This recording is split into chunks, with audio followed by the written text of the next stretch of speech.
Good evening, mi gente. This is Ray Collazo. You're watching and listening to the Bomba Live Found in Translation simulcast special spring sports edition. Thank you so much for joining us. You know, obviously our minds and our prayers and our hearts are still with people going through, you know, some incredible tragedies. You just saw the pictures on screen of Keishla Rodriguez and Andrea Ruiz Costa. So we lost way too young due to the scourge of femicide and domestic violence going on in the island of Puerto Rico. And we may get into that later in the show. We're awaiting a potential special surprise guest to speak to that issue from the sports perspective.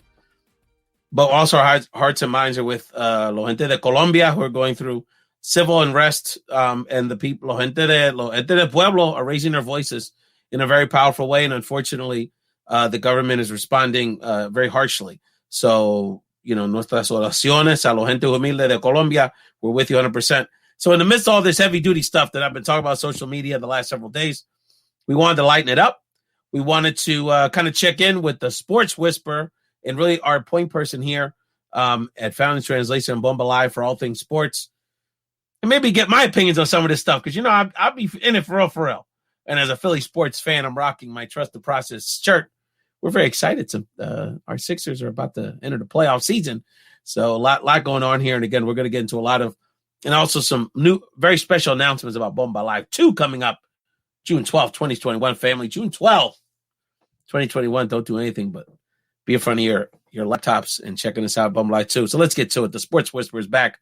The host of the Full Monte show on the Nuts and Bolts Sports Network. My man, Monte Perez. What's up, Monte? I always get fired up to come on your show and talk sports. You know, you are Philly fans.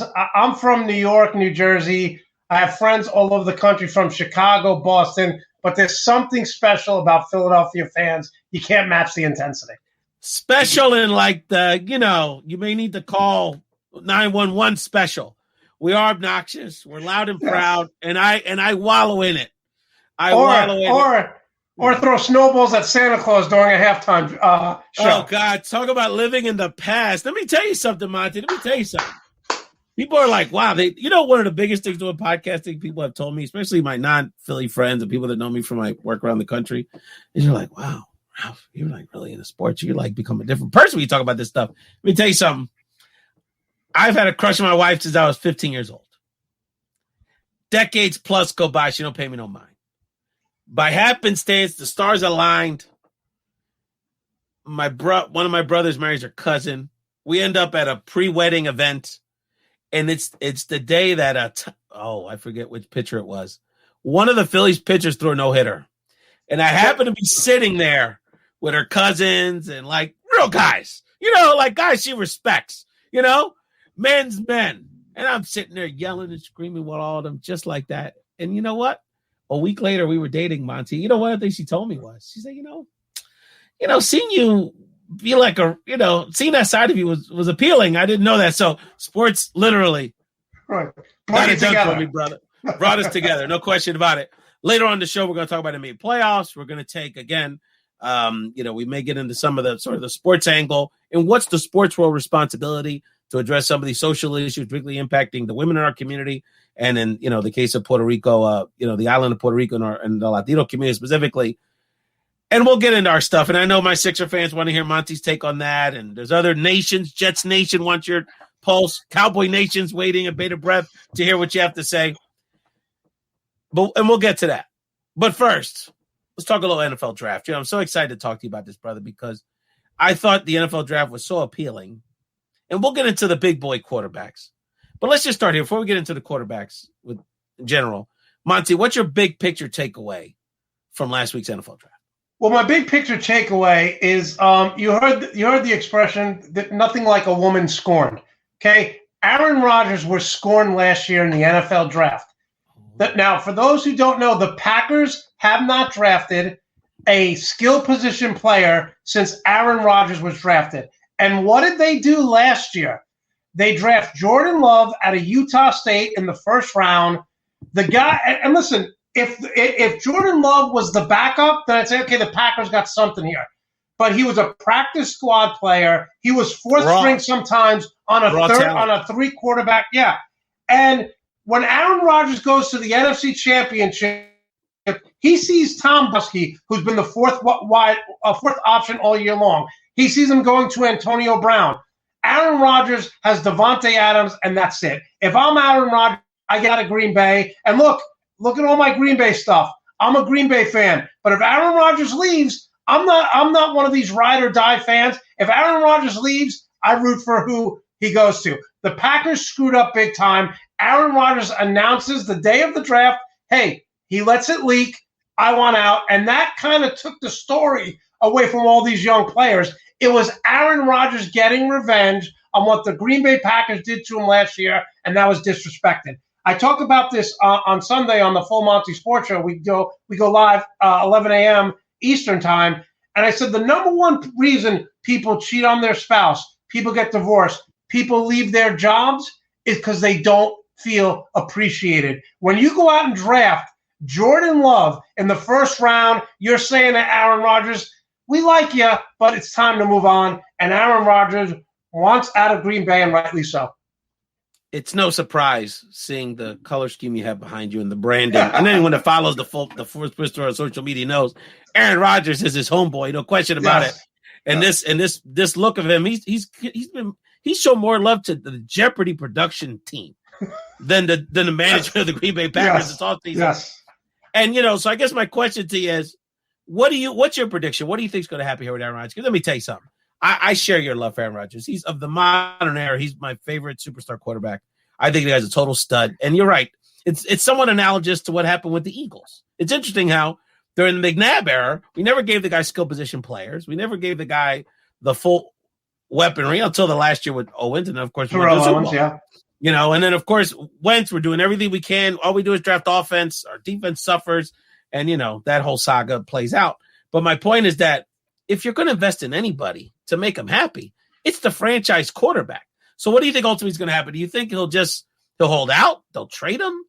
I think, listen, there's every point in relationships where you just had enough. And I think Aaron Rodgers has had enough. I mean, you saw last year that Arizona goes out and gets a stud wide receiver in Hopkins for Kyler Murray. You saw the Bills make a trade for Stephon Diggs, right, for Josh Allen. You see that when Brady goes to Tampa Bay, all these guys want to come and play for him. Listen, Aaron Rodgers, it's over. It's over. I'm making the prediction now. He will not be in a Green Bay uniform next year. It's done. It's done. You don't let something like that leak. And what do the Packers do this year? They go out in the first round and they draft a defensive back who on my board I didn't have going till late to the second round, and they draft him with their 28th, 29th pick. So it wasn't even like, hey, we're going to try to appease Rodgers. We're going to draft a wide receiver. They didn't even do that. So it's over. It's done. There's every point in a relationship where you say, I've had enough. Rodgers is out. Let me tell you something. I mean, any team, including my team, would be lucky to have the brother. Of course. But on some level, the NFL brass is hoping that somehow John Gruden can get his hands on Aaron Rodgers. Talk to me. Where do you think Aaron Rodgers ends up, brother? Vegas would be a sexy location for Aaron Rodgers. The best setup for Rodgers is Denver. Denver has 3 or 4 wide receivers, young and talented. Denver has a very good defense. Listen, Rodgers doesn't care about cold weather. He's played in cold weather his whole life. They have a very good running game. So he gave the Packers 3 choices. He said Denver, the Raiders, and San Francisco. San Francisco just drafted Trey Lance out of North Dakota State. I think that's going to be their franchise quarterback. They're going to try to move Jimmy Garoppolo, or maybe put Jimmy Garoppolo in the Alex Smith, Patrick Mahomes mode where he was just mentoring him. But if I'm Aaron Rodgers, my where I want to go is the Denver Broncos. You're getting a lot of conversation on YouTube, Monte. Greg Rector says Rodgers was promised they would trade him. Packers reneged. That's why Aaron is so unhappy. And there's a Cowboy fan complaining about you, but that's okay. That's all right. That's the remote. The other quarterback that's sort of in question here, which it's just so mysterious, is Deshaun Watson. The Texans totally fumbled his trade value before all the scandalous stuff came out, because they basically admitted they were going to trade him. And now this 22 lawsuits, civil suits of women. Who knows what's going on there? How does that impact the QB carousel? And can you even trade this guy, or what can you do at this point if you're the Texans? Unfortunately, I always bring this up. Greg Hardy, a few years ago for the Dallas Cowboys, basically beat the hell out of his girlfriend. He threw her on a bed of semi-automatic weapons. Jimmy Jones signed him. If you could play and you could run, throw, tackle, catch, someone is going to give you a chance. But it's such a mess with Deshaun Watson. When I first heard the first story, I tend to always believe the victim. So if it's one victim, 5, 15, I always tend to believe the victim. But we're looking at a pattern here that is just unacceptable, especially with the Me Too movement. People are coming out, and rightly so. So I think Deshaun Watson, if I'm a general manager, I say, look, he's never really won a big game. He's a phenomenal talent, but it's not worth the baggage. Remember Ray Rice a few years ago, he punched his then fiance and dragged her like a caveman out of the elevator. And my first thought was, this wasn't the first time Ray Rice hit her, because when he punched her and knocked her out, he didn't have a reaction. It was just like, ho hum. But Ray Rice was at the tail end of his career. It's going to be interesting here because Deshaun Watson, when he's healthy, is a top 7 quarterback. So are you going to take the risk and all the baggage? Let's say you make a trade for him and then you sign him and then all this stuff comes out and he's found guilty of what he's accused of. You don't have a quarterback and you gave up all those pieces for him. Texans are really in purgatory and bad management. They have that weird situation that guru, no general manager that became the general manager. These, yes. They're bad. They just don't know what they're doing down there. We're talking to the sports rooster, Monte Perez. Monte, shout out again your show and when people can watch your show on the Nuts and Bolts Sports Network. Sure. My show is called The Full Monty Sports Show. We go live every Sunday at 11 a.m. We also do shows at Tuesday at 8 p.m. Just go to Nuts and Bolts Sports. Give us the thumbs up. Subscribe to the Nuts and Bolts Sports YouTube channel. And you can follow me on social media at MontyJP231. Or just Google the Sports Whisperer so you can see all my shows and my articles there. Let's get to the young bull quarterbacks. In terms of the draft, Trevor Lawrence, probably the most celebrated QB prospect since Andrew Luck, I would imagine. Maybe even before that. I remember the John Elway probably being, in my lifetime, kind of the most hyped up quarterback coming out of college, and he certainly produced. I found the order after Trevor Lawrence, quite honestly, a little puzzling. I guess my question to you, Monty, is when you saw Josh Fields get picked, wow, the Bears, maybe actually thinking straight, trying to pick a quarterback. They haven't had a good quarterback my entire life. Literally, like McMahon's the best you got. Eric Kramer. I almost feel like, is this the Deshaun Watson of this draft? Because, the other guys have some have some talent, obviously, and, have good measurables. But I kind of go back to thinking about Deshaun Watson and when he came out.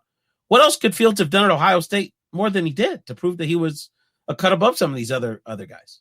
I had on my draft board, obviously Trevor Lawrence 1. I had Justin Fields 2.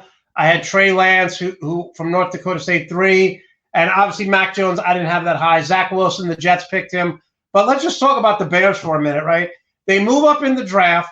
They get Justin Fields. Then they take an absolute stud offensive lineman who could have went in the first round. They moved up to get him in the second round. Think about this. Matt Nagy was 25-13 with Mitchell Trubisky. As limited as Mitchell Trubisky was, you now take Justin Fields, who can run, who can throw. Again, another quarterback who spent his whole college career playing in cold weather. So it's not like you're taking someone from the University of Florida or USC and bringing them in the cold. Justin Fields doesn't care about that. It's freezing in Columbus, Ohio. Think about this, though, and I said this on my show as well. If Aaron Rodgers leaves Green Bay and you're a Bears fan, when was the last time you said to yourself, we have the best quarterback in our division for the next 5 to 7 years? Never in my lifetime. Never. No, never. Not in my lifetime. We'll see. I mean, you never know. I mean, I think a lot when I see Zach Wilson, and some of these other guys, Trey Lance and even Mac Jones. And Mac Jones proved stuff in college, but Alabama quarterbacks are shaky. I'm saying that hurts, right? But, the bottom line is that Fields proved that Fields never did anything not to be, so I just wonder. But let me ask you a question. In all fairness, with Hurts, he became a much better passing quarterback when he went to Oklahoma. Well, he went to a much worse defensive conference too. Well, so, yeah. And he shows spurts. I have hope with him. Yeah. I have hope with him, but he's certainly not a I like him. Yeah, I generally like him too. I think he's not particularly good at avoiding big hits. That's my kind of big picture concern with him. But what else? Let me ask. I know Jet Nation is wondering, Monty, what's your take on this draft? People actually believe the Jets did a good job drafting. Unbelievable. Well, no, is there hope for the Jets, brother? Yes, I actually gave them an A- in one of my articles with the draft. But I'm going to use a quote here that was in The Matrix 2 when Neo goes and meets the creator of The Matrix.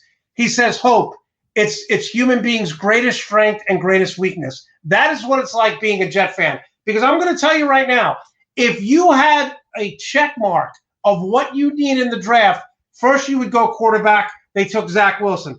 Second, you needed an offensive lineman. They take the lineman out of USC, Vera Tucker. Then you're like, okay, we need a wide receiver. They go out and they get Elijah Moore, and then they needed a running back, and they get the kid from North Carolina. So the first 4 picks in the Jets draft are all going to play early and often. It's a home run for the Jets. On paper, they did everything right, and I know Jet fans don't want to believe that, but as a lifelong diehard Jet fan, I'm going to watch, and hopefully this year, I won't have to not watch, because usually when it comes to the Knicks, the season's over by Christmas. When it comes to the Jets, the season's over by Halloween.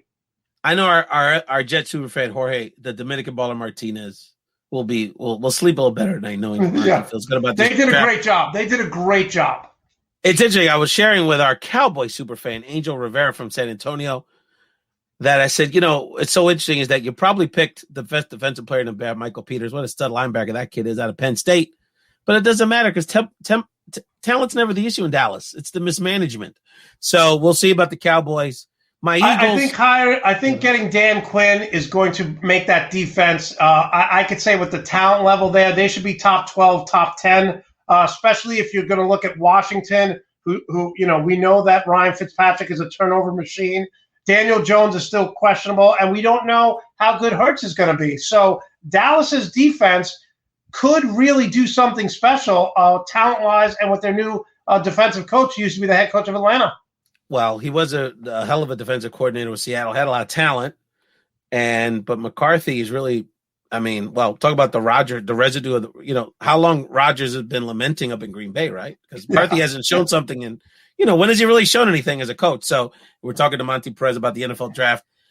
Last thing I'll say about the draft and the Eagles is, we sort of did the chalk pick. I know there's a lot of games bouncing back and forth that, we sort of took the chalk pick with Devontae Smith, the Heisman Trophy winner. I think he's going to be fine. Good player. Strong. I'm not too concerned about his size. Antonio Brown was small coming out of college. There's guys that are skinny. But, I think the bigger issue is the organization. For them to take for Howie Roseman out, think everybody in the second and third round, take these guys that on paper, they're good players, a lot of injury histories, a lot of questions, a lot of question marks. And, he just consistently outsmarts himself. And, and then going back even, how this whole Wentz situation was bumbled. And I think for the record, I don't think he'll ever be – I really think on some level the injuries are taking their toll with him. So I don't think he'll ever be back to the level I saw. That guy that got hurt on the field against the Rams at that point in the season was the best Eagle player I've ever seen. That guy that he would have won the MVP. And that was year – fantastic. Yeah, and that year, he had more touchdowns in 3 less games than Tom Brady. I'm going to make a prediction here. It's the first time I'm going to say it. I'm saying the 2 quarterbacks that you must watch out for, whether you're a fantasy football player or you just want to watch good quarterback play, watch what Sam Darnold does in North Carolina with Matt Rule, and watch what Carson Wentz does in Indianapolis with Frank Reich. Both you really of those think guys, coaching's going to make the difference for those guys, huh? I think both of those guys are going to be absolute home runs, studs for the next 3 to 5 years. Absolutely. I will bet anything on that. I like those coaches. I saw Matt Rule very up close at Temple. Our producer, Oba Garcia, went to high school at Matt Rule. Yes. Riverdale. Yeah, that's crazy. There's some interesting connections we have with Matt, but he's a hell of a coach. So I wouldn't be shocked. I just don't know how. And Carolina has Robbie Anderson who was with the Jets, had 95 catches last year. You're getting Christian McCaffrey back. So, I mean, this is really a talented team. And you look at Frank Reich, he's a very good coach. Indianapolis has a very good offensive line. Jonathan Taylor's an absolute stud out of Wisconsin, was in the doghouse early as a rookie. But listen, I'm telling you, watch those two quarterbacks. We're going to go to our first break. What I'm going to do, Monte, give you a chance for you and your fans. You're getting so many. We'll get into the fan reaction to Monte Perez being on Bomba Live Final Translation Simulcast. They're very excited to see you here, brother. And it's not just the dashing looks. I mean, they're really intrigued by your substance. But I know you're going to enjoy this clip, Monte, from a recent Bomba Live episode. One of our favorites, who's become a big part of the Bomba Live family here, the legendary freestyle singer Betty D from Sweet Sensation. Not only talked about her upcoming appearance on Bomba Live 2, the virtual Puerto Rico celebration Saturday, June 12th, but talked about what A-listers, 5-star prospects she may be bringing to the table. We are going to have amazing contributors to the community. We're going to have such amazing talent. And I'm putting it out here now live. I'm calling all of you, all my friends. We're going to do this. So look into my eyes and just say yes. So all of you are watching it. We're going to have some amazing talent. I think she turned down the gauntlet to a couple other listeners. I did. I can't. I'm like, listen, right there. I like that. I'm talking to you. Yes, my friends. Okay. You all know who you are, my freestyle friends, all my salsa friends. We're going to do this. This is going to be a great collaboration. And I'm excited. I'm excited to actually be able to meet these community leaders and these impactful people that because so here's the truth, okay? This is the opposite end of the spectrum for me. I hang out with freestyle artists and other artists and entertainers. That's my life. What really brings me passion on the other side of me is meeting all these, amazing community leaders and people who make an impact. And these superheroes is what I call them. That's who I fangirl on. Monte, come on. Let me tell you something. Since that appearance, brother. Listen, that's big time right there. That's big time right there. I mean, can't get it better. April 12th. And you said what's the date on the 12th? June 12th? June 12th, brother. We're gonna have a party. We have an announcement related to you on that show later. But I'm gonna tell you something. Betty has backed up the talk, brother. So I'm gonna give you a couple names. Brenda K. Starr, brother, is gonna be in the house. Come on. Look at this. Look at this. Look at the smile. Look at the smile. Look at the smile. MTV, late 80s, early 90s, all over again. Daphne Rubin Vega, these are all people she knows. These are all her crew. These are all people going to be on the show, brother, because she's bringing the show. So Brenda going to be on. Well, they're our friends too. Brenda going to be on the show. Yeah. Daphne Rubin Vega for the arts crowd is one of the stars of the Broadway musical Rent. She's a cast member of the movie musical adaptation of In the Heights coming out that weekend. So we're going to be talking about In the Heights. K7, brother, and TK going to be up in here. K7. Come on, Monty. Okay, so we got some heavy hitters coming. I have K7 on my playlist, by the way. Oh, no. So. I mean, come on. Zunga, zunga, zunga, zunga, zang. Yes. So Betty's going to be in the house, and we'll have an announcement related to the bump to my man later in the show. I'll tell you, Monty, your fans are with you, brother. Oh, my God, somebody's down with our show here. Brenda K. There you go. Brenda K. Starr. MC. I like that. Peter Perez, the sports whisperer, is awesome. Yeah. No question about it. I pay my brother to write that. I pay my brother to write that. Well, I don't. Is Andrea your sister? Because she thinks you're the best. Well, you know. And hold on. I like this. LC says, "Where's the Justin Herbert love?" Charger Nation. Listen, all 74 of them are very upset. Another team that did a tremendous job in the draft and in the offseason. I called it last year in preseason. Obviously, I'm an Oregon fan. I was wrong on Marcus Mariota, but I said Justin Herbert will win Rookie of the Year. He's the best quarterback in the draft. No one wanted to believe me. No doubt. And we're talking to Monte Perez, the sports whisperer from the Nuts and Bolts Sports Network. Oh, and actually, hold on. I think our very special guest is about to come on here, brother. So hold on. Let's get – all right. So we'll get to the NBA draft in a second. But we did want to, we couldn't. You're there, Mercedes. We'll choose you a second. We couldn't go without the show to touching on, of course, the context of what's been going on with the femicide and the tragic murders of Keisla Andrea in Puerto Rico. And, the sports world was impacted by this. It was a big part of this story because one of the rising young boxers in Puerto Rico was allegedly one of the assailants.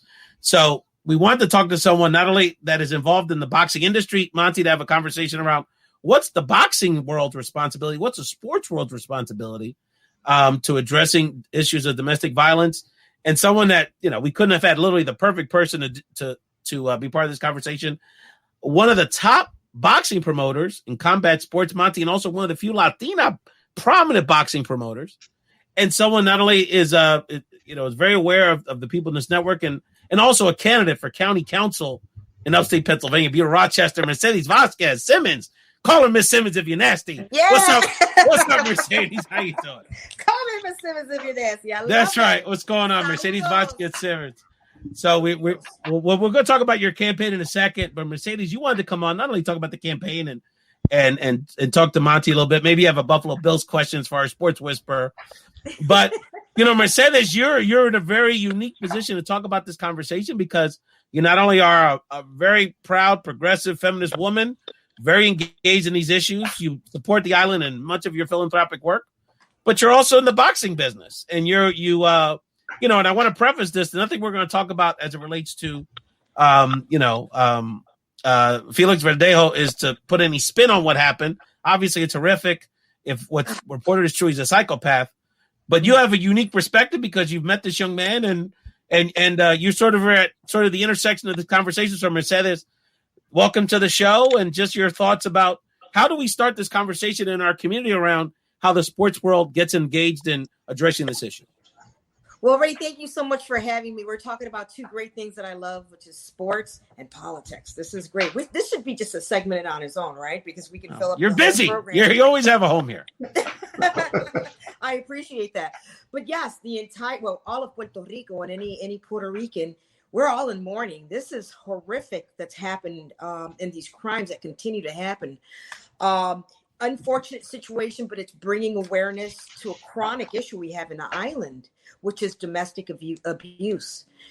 This has been going on for decades, and it's taking this unfortunate situation to bringing it to light. We're seeing some changes in policy that's happening in Puerto Rico to address it. Andrea was asking for an order of protection, and she was denied. And unfortunately, she's not with us today. So there's a lot of things that are coming, positive things that are coming from this. But let me tell you, this is just near and dear to me. Verdejo was very special to me, and it continues to be special. We pray that it's not true. You always want to think this because I've known this kid for quite some time. We followed him through his amateur career. 2012, he represented Puerto Rico in the Olympics, losing to Lomachenko. Now, if you think about that, right? Look at that, Monte. This was the best of the best. No, he was the hope, and this is so unfortunate. Like I said, and I know you shared a picture. You've known this kid for 10 years. I don't want to show it because, like I said, I don't want anyone thinking we're trying to dismiss or downplay Absolutely. What happened. But I know, Mercedes, I guess one of the things you shared with me is how shocked you are because you just never saw this coming. And I guess that's one of the challenges here. There's obviously issues of, mental health and the psychology of combat sports. So please continue. To your point, I've known this kid for quite some time. Honestly, I saw him as an ex-Tito Trinidad, and I think many people saw him as that. He's passive. He's got charisma. He's beautiful. He's got a beautiful ring IQ. So we really just saw him. He had a lot of attributes that Tito Trinidad. He was the Puerto Rico pride. So you think about it, now he's on the other side. He's on the other end of the spectrum, that you're now the Puerto Rico nightmare. I can't even fathom. I just can't even get my hands or my head around the possibilities of him committing this heinous crime. It was a horrific crime. And, I say justice for Keisha, justice for all the women who have died in the hands of domestic violence. It's just unnecessary. But it's something that as an island, right, the island of Puerto Rico, we have to address because it's a chronic issue. But boxing also has a responsibility. I'm very proud that as a promoter, and I think I am the only Puerto Rican promoter licensed in the island of Puerto Rico, as well as in New York. And as a woman, as a Puerto Rican woman, I take this so personal. Domestic violence is just it's unnecessary, and unfortunately, my uncle did pass away earlier in this year because of domestic violence. So, very near and dear to me, the WBC Cares, which I oversee in Puerto Rico, WBC Cares Puerto Rico. This has been our initiative to address domestic violence. Every year we have an awareness video, and I think we're going to turn that up just a bit. We've reached out to, the WBC champions that we have on the island, Tito Trinidad, just so many that we have there, because Puerto Rico isn't lacking in champions when it comes to boxing. And it's all hands on deck. Everyone is just so much affected by this, and there's zero tolerance for domestic violence. So we are heartbroken over this. If he is guilty of this, then he will have to pay the price. But again, it's just difficult for me to believe this. But as a mother, gosh, my heart goes out to them. My heart goes out to Keisha's family. It's two recent tragedies. Of course, we don't want to. Andrea Ruiz Costas, of course, died, as you said, in tragedy because the government and the whole society failed her. Monte, we actually were talking earlier about, kind of these issues as it relates to the NFL draft and NFL players and where they're going to go and what's the capacity for teams to accept some of this nonsense. If the player's important enough. So, Monte, what do you think is the responsibility of the boxing world in the sports world to address these issues?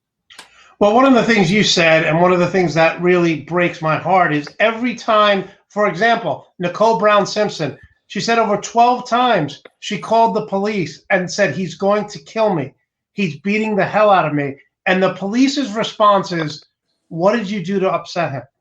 Why is it that when a woman gets beat through domestic violence, the police force first response is, what did you do to aggravate him? Which, when someone is a domestic violence abuser, you don't have to do anything. It's not the woman's fault, and you just said it. She tried to get protection. There's something in our society where, whether it's a UFC fighter, a basketball player, a Major League Baseball, football, where the police automatically, when they go on the scene, they go easy on the person who's committing the violence, and they almost scold or question the victim. So first it has to start with the police not siding with these animals who are attacking these women. Mm-hmm. No question about it. Mercedes, you're very busy nowadays. You're running. Tell people about this latest project you've thrown your hat in the ring in the world of politics. Long overdue, some would say. You've been such a beacon of light for business and organizing and philanthropy, voting rights in upstate New York. So tell us a little bit about this campaign you're running and how people could support you, because you have a very big election coming up next month. Yes. So I'm going from the boxing ring to the political ring. This is exciting times. I'm really thrilled that I'm given an opportunity to represent my neighborhood, right, which is District 22. We have 27,000 residents in that area, which half are Latinos. And so it's exciting. It'll be the first time a Latina would represent that area. And again, I'm excited. I'm not a politician, but when you see things, again, when it comes to representatives, you have to make sure that you hold them accountable. And this gentleman that was running or held the seat, the incumbent, right, really didn't pay attention. And you have to be mindful of who you're representing. You have to be mindful and really care for your constituents. This wasn't the case. When we had issues, it almost went into deaf ears. And I said, you know what, enough is enough. And I decided I was going to go for it. As you know, I was very active in Hilda Etcher's campaign. Unfortunate things happened, which really propelled me to take this step into politics. No question. Remind people, Mercedes, what day's your election? Where do they have to live to vote for you? And anything else you want to share about your campaign? How can they give you a donation? Shout out your website. Oh, I appreciate that. So primaries, and then theoretically, like primary is my election. If I don't make it past primaries, it's New York, then I'll probably, actually I'm on two lines. I'm on the working party. So June 22nd, it's Monroe County the Monroe County 7, District 22. My website is Mercedes for LD 22. Fantastic, Mercedes. We, so all of our friends that have family in Rochester, upstate New York, everyone knows somebody up there. Definitely, make sure they go out there for Mercedes Vazquez-Simmons. Let me tell you, this woman's the best of the best, Monte. This woman combines sports, activism, culture, and you know what? To be a strong woman in boxing, in the boxing business, I mean, you talk about sharks in that business. Yeah. Let's keep it real. Oh, yeah. And she's also been a pioneer to support women boxers and women in the MMA. So we're gonna be collaborating, on all those levels. We're gonna play a quick clip because Mercedes, you were drafted into politics and you were compelled. I have actually called on Monte to serve for our very special event in June 12th. So we'll give you just a clip of the kind of content people are going to see on Bomba Live 2. This was really the highlight of the entire show when one of the great icons of our community from the sports world graced the stage. It's an honor, brother. It's an honor. Man. Un placer, Manny. Yeah, it is a great honor for me. You're talking about, some of my personality traits, and I have to turn all of that to my parents. My mom was an educator. My dad was a merchant marine, and they brought us, nos criaron bien, como dicen allá en Puerto Rico. And, it goes back to the family, having an opportunity and having the honor and the blessing to have a great, set of parents that would teach you right from wrong, discipline and all those things, never really forget where you come from, and always be nice to people. And it doesn't matter how big you get or how famous you get, you're always going to be, my son, and I could tell you whatever I want. I could correct you. And a lot of that, happened also, I'm sure, at the Clemente family. And, he said, we are, brothers, and not only me. And I'm speaking for all the Puerto Rican baseball players that are in my generation and older. Doña Vera took us all like we were her kids. And I always made a point to, every time I saw her, and I saw you, obviously, Luis and Roberto, I made a point to go out there and pay my respects, because the Clemente family has been there are legends in Puerto Rico, but in Major League Baseball, they're considered baseball royalty. And, I'm so glad. Doesn't get any better than that, fam. So that was Bomba Live 1. Mercedes. Now I have charged, and he is elected to serve. Monte Perez has been appointed the sports programming director for Bomba Live 2, coming up June 12th. So, Mercedes, before you go back to campaigning, do you have any advice for how Monte can make our sports coverage? Hold on, we got to show people love here. June 12th, bigger and better. 10-hour plus extravaganza covering all sectors of our community. But Monte's the man is going to lead our sports coverage, sister. So talk to him. Give him a word of wisdom. Listen, make sure you have lots of boxing. We've got some exciting fighters that are coming up. Bomba has a fight coming up. We also have one of the Vazquez, this young man from Vazquez. I absolutely love him. I'll make sure to get contact information. But there was a great card last weekend. Un respeto, Pitufo. Christopher Diaz lost a tough fight, but very valiant. Berlanga's a phenomenon. Xander Zayas was on that card. He showed me he's getting a lot of buzz on social media. Card. Yeah, give a shout out to our big lady boxer who are trying to get involved. So, Monte, she's working for you, brother. I'm there with you, Monte. Yeah, so Mercedes is working for it. Mercedes, get back to campaigning. You got it. You got to support Mercedes Vazquez-Simmons or her very valiant effort to get on the county council up there in the great city of Rochester, upstate New York. Monte, I got a lot of people up there. Next time we get up to upstate New York, we'll tailgate for a Bills game or something up there. That's right. This is your second home. Come on. Yeah, no question about it. We're ready to go. Thank you so much, Mercedes. Gracias. And we'll be in touch. I'm whatever you do to support this woman and her valiant effort. We're talking to the sports wizard, Monte Perez. I know you're getting pumped for Bomba Live 2, brother. But let's talk a little. I'm very pumped. Before we get to can I just say something about my comment? Because I think I'm reading some of the comments here. I'm not blaming the police when it comes to domestic violence. I'm not blaming them at all.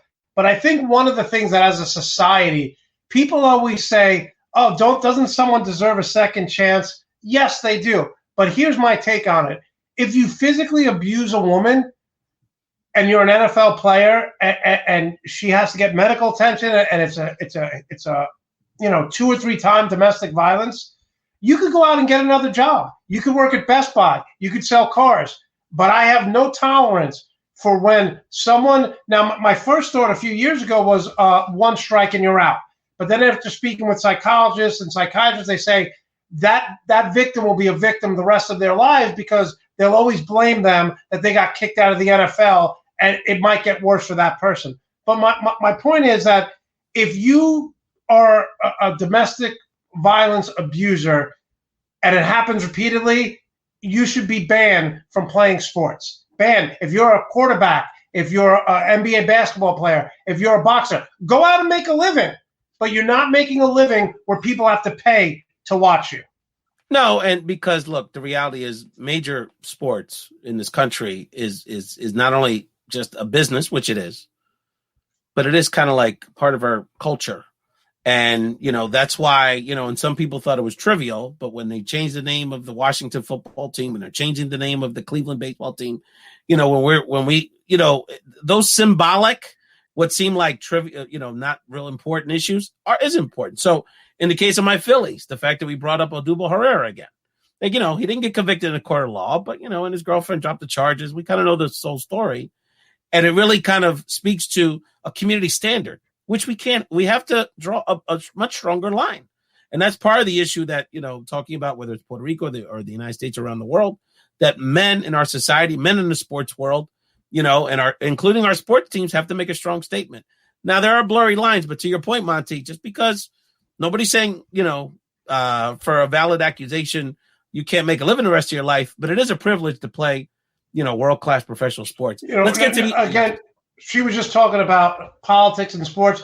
One of the things that really bothers me is Michael Cohen, Trump's former attorney, was found guilty. He served his time. As soon as he comes out of jail, he posts a book about what he was guilty of and all the things that happened. Like, why should you make a profit of something that you were found guilty of? Like, that should not be allowed. Yeah, we're sick, because the reality too is that we shouldn't buy it, So and he's Trump's foil, and the entertainment, the Hollywood, the reality showization of our politics is a bigger problem. Monte, I want to talk a little NBA with you, brother, because you're my hoops guy. So what's so interesting, sort of big picture, you tell me if I'm wrong about what's going to happen with the NBA players. Obviously, COVID and the truncated schedule. This is kind of a weird year on a bunch of levels. But on some level, it is a potential changing of the guard because you really have a set of top teams that, maybe even a few of them you didn't expect to be real title contenders at the beginning of the year. The Suns, the Jazz, my Sixers, up and coming, continuity. They're sort of starting to gel, well coached. And then you have kind of the 2 or 3 big boys, the guys with the pedigrees, the big names, the surefire Hall of Famer guys. In a few cases, guys that have even won championships. The Lakers and the Nets. And they're sort of between injuries and their attitude, laissez-faire attitude toward the regular season. They're both kind of saying, well, and sort of the Clippers are somewhere in between, I guess. Regular season, we'll see in the playoffs. So my question to you, Monte, is what's the approach and what profile of team do you think is going to win out in the NBA playoffs? Okay, so in my preseason, I had the Lakers facing the Sixers. That was my preseason. Now, I've changed that a little bit. I still think the Philadelphia 76ers, by the way, I know he missed games, but when you watch the Joker play out in Denver and you watch Joel Embiid, to me, it's not even close. Joel Embiid's the MVP because he plays defense. The Joker can't guard anyone. You pick and roll with him, get a guard. Joel Embiid should win the MVP.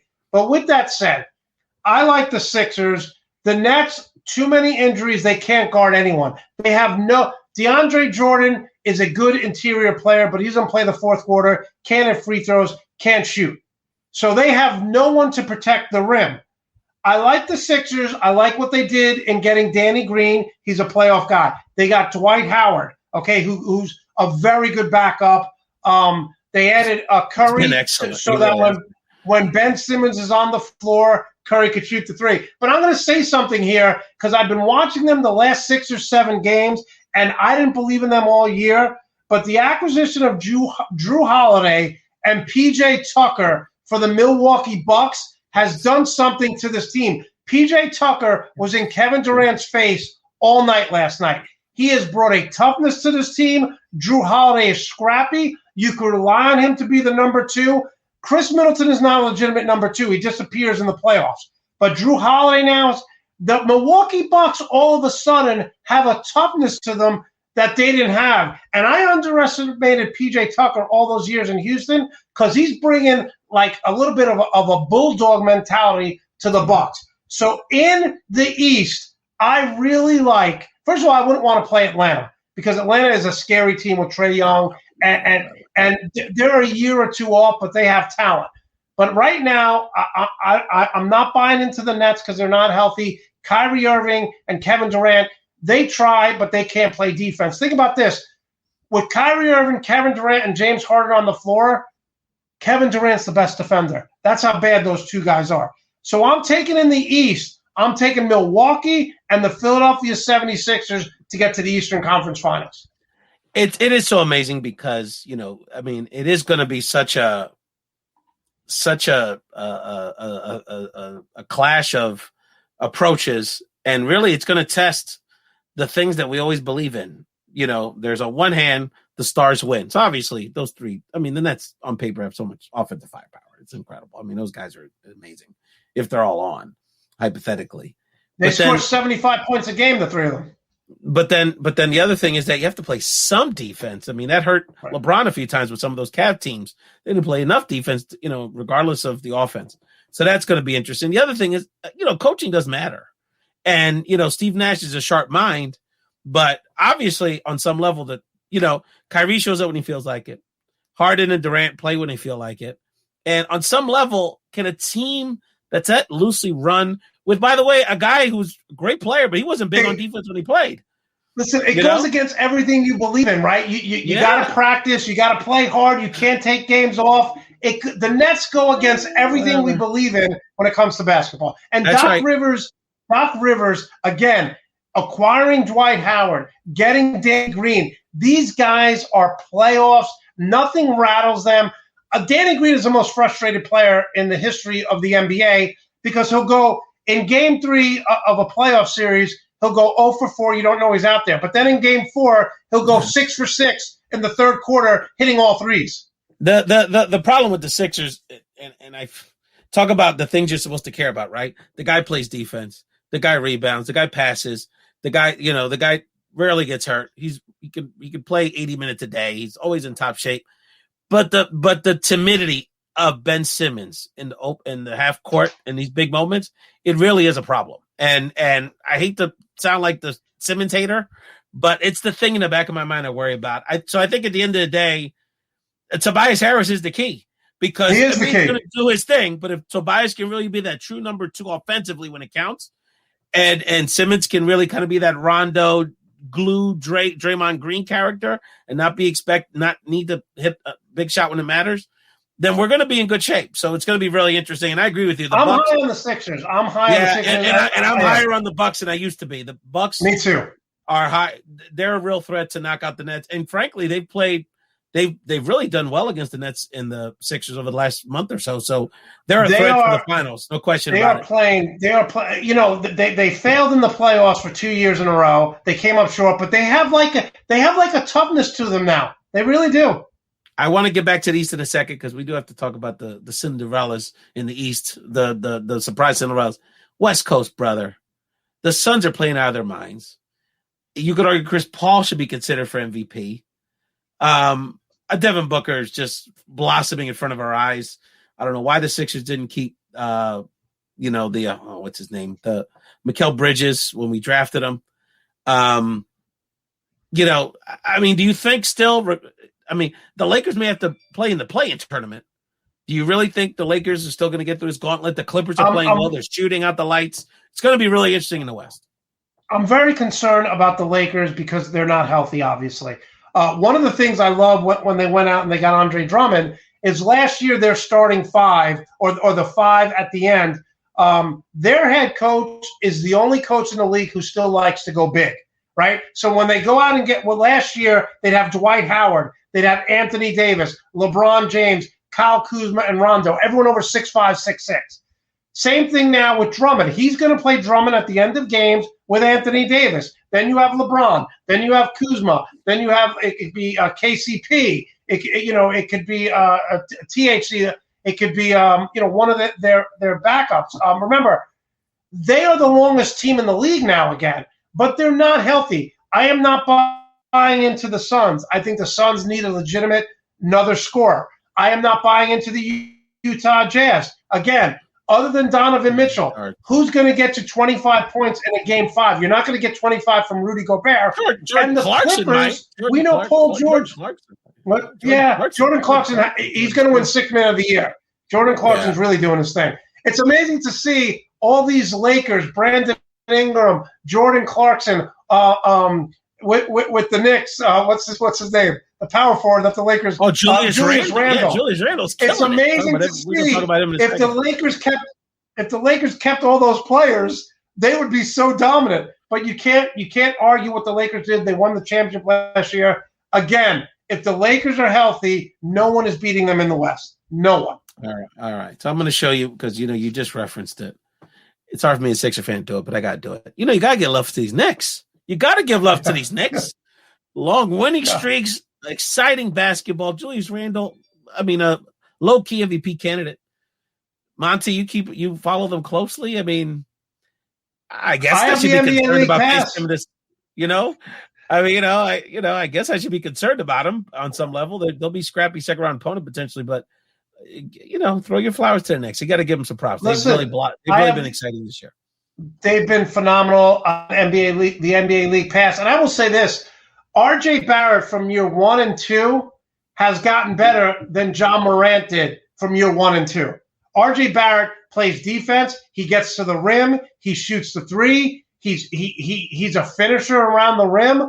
But the problem with the Knicks is what always Tom Thibodeau has been. And I was talking about this the other day with a friend of mine. The Knicks were playing the Phoenix Suns. They're down 1 with 5 minutes left. R.J. Bullock shoots a jumper, misses. Derrick Rose shoots 2 jumpers. And I think Nerves Noel missed like a 4-footer. And this is the problem with Tom Thibodeau because he's such a defensive coach. Any team in the league, you're down 1 with 4 minutes left. You're putting the ball in Julius Randle's hands. You're putting the ball in R.J. Barrett's hand. The 2 best players on the Knicks against the Suns, when the Knicks won 9 in a row at home, down 1, he didn't run a play for him. It was Derrick Rose, R.J. Bullock, and Nerlens Noel. So 3 guys. This is the problem with Tom Thibodeau. They are a great defensive team. They're number 1 in almost every defensive category. They are a very good rebounding team. You only have 2 guys to score, and if you're down 1 with 10 seconds left, I have no confidence in Tom Thibodeau drawing up a play and getting a good shot. I still think they'll beat the Hawks, though, in the first round. I think they will. But I just think second round they don't have enough scoring. They have 2 guys who score. Yeah, that's it. The Knicks. Not worried about it. It's a great year. You said it. Julius Randle could win MVP. He should get some votes. Tom Thibodeau won't win Coach of the Year because I think it's going to Monty Williams out in Phoenix. But Tom Thibodeau could win Coach of the Year. I would love to see the Knicks play the Sixers in the playoffs. It'd be a lot of fun for the East Coast. And I got to give him credit. They're doing it the right way. And I always like Julius Randle coming out of college. I'm glad he's blossomed. He's been fantastic. I have nothing bad to say about the Knicks. This is so crazy. When the Knicks let Kristaps Porzingis go, you were like, when they traded him to Dallas, you're like, Julius Randle? Are you kidding me? Julius Randle and Tom Thibodeau, God bless him. I think he knows he has 2 scorers. He lets sometimes those guys take really bad shots. But he doesn't take them out, which he used to do in the past when he was in Minnesota. He used to do this all the time. So Tom Thibodeau has evolved a little bit. But again, you need someone, especially nowadays in the playoffs with the 3-point shooting and teams getting up and down the court. You need a coach that's really going to every time, you call timeout and well-coached team like Greg Popovich, Steve Kerr, they run a play, they get a great shot. No question about it. We'll wrap up the show, Monty. Let people know. Give us one other nugget, something in the sports world you're following. We didn't even have time to get into the baseball. The season's been an interesting start. And we'll have you on for our summer special to talk more about the hardball. But anything else you want to share, and shout out again where people can find your weekly show at Nuts and Bolts Sports. Yeah, it's just amazing to me what's going on with baseball, because just the injuries, and we're seeing this in the NBA as well. Because of the shortened season, because of COVID protocols, people are not working out as a team like they used to. They didn't, basketball didn't really have a big time training camp.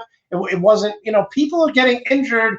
And it's just amazing to me that still we're over a year into this thing, and people are still, Dennis Schroeder is now missing 2 weeks, 10 to 14 games for the Lakers because of COVID protocols. So it's amazing to me that COVID and these athletes are still coming up with it. And it's such a sad state of events. You look at the Dodgers too. Our good friend George Lopez, Dodger fan, they started off super hot. Injuries have hit them. They're struggling now behind San Francisco. So it's all about, in every sport, especially now with COVID and shortened season, it's all about staying healthy. That speaks also to the sports nugget I wanted to share. I was just thinking about it the other day, Monte, is that has there ever been an Olympics around the corner? Was it like less than 3 months away that has less buzz, less interest? Nobody's talking about it. Nobody's worried about who's going to make any of our. I remember when the Olympic trials in track and field was like a big deal. The boxing trial, is just it is nowhere as it relates to the sports world in this country. It's unbelievable.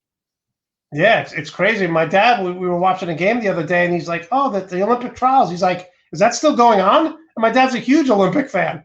Yeah, it's incredible, and the nonsense with the soccer leagues in Europe. They're talk about the masses rising up against the man there. American sports owners getting their just desserts. Monte Perez, thank you so much, brother. It's always a pleasure to see you. I'm so excited to collaborate with you on Bomba Live 2, us being our sports producer for our sports content. We're going to have a lot of fun, and I look forward to working with you over the next 6 weeks. We're going to end the show with two of your favorite women that are part of the Bomba Live community, Funky Bacalao and Cooking with Omi, two TikTok icons in the Puerto Rican cooking, comedy cooking world. Your favorite combination.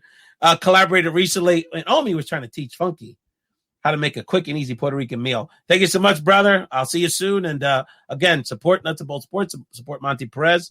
Give a shout out and love to Joe Cardozo, our friends with the Nuts and Bolts family, and have a wonderful weekend. And Bomba Live 2 around the corner, June 12th. ¡Hielo! ¡Omi! ¡Omi bacalao! Este año Thanksgiving va a ser en mi casa y a mí me tocó el arroz con gandules. Tú sabes que lo mío es la comedia, no la cocina. ¿Tú me puedes enseñar, por favor? Vas a coger tu caldero, le vas a dar la vuelta con el aceite una vez. Vas a coger la misma cuchara con la que se sirve el arroz, vas a coger el sofrito y ¡fua! Para allá. Y vas a coger un puño de cilantro, ¡fua! También. Un puño de cilantro, ¿y eso cómo se mide? Picas tus vegetales chiquitos. Ay, no, yo sé mucha información. Vas a lavar el arroz 3 veces. 3 veces. Ni yo me baño tanto. Pero no le vamos a echar adobo. El adobo, la cantidad que te dé a tu corazón. Y después de ahí, menea que te menea. Es lo más fácil que hay, nena. Claro, lo más fácil que hay. Pues tú me dices, ok, está bien, bye. Que se chaven. Yo voy a ordenar Uber Eats.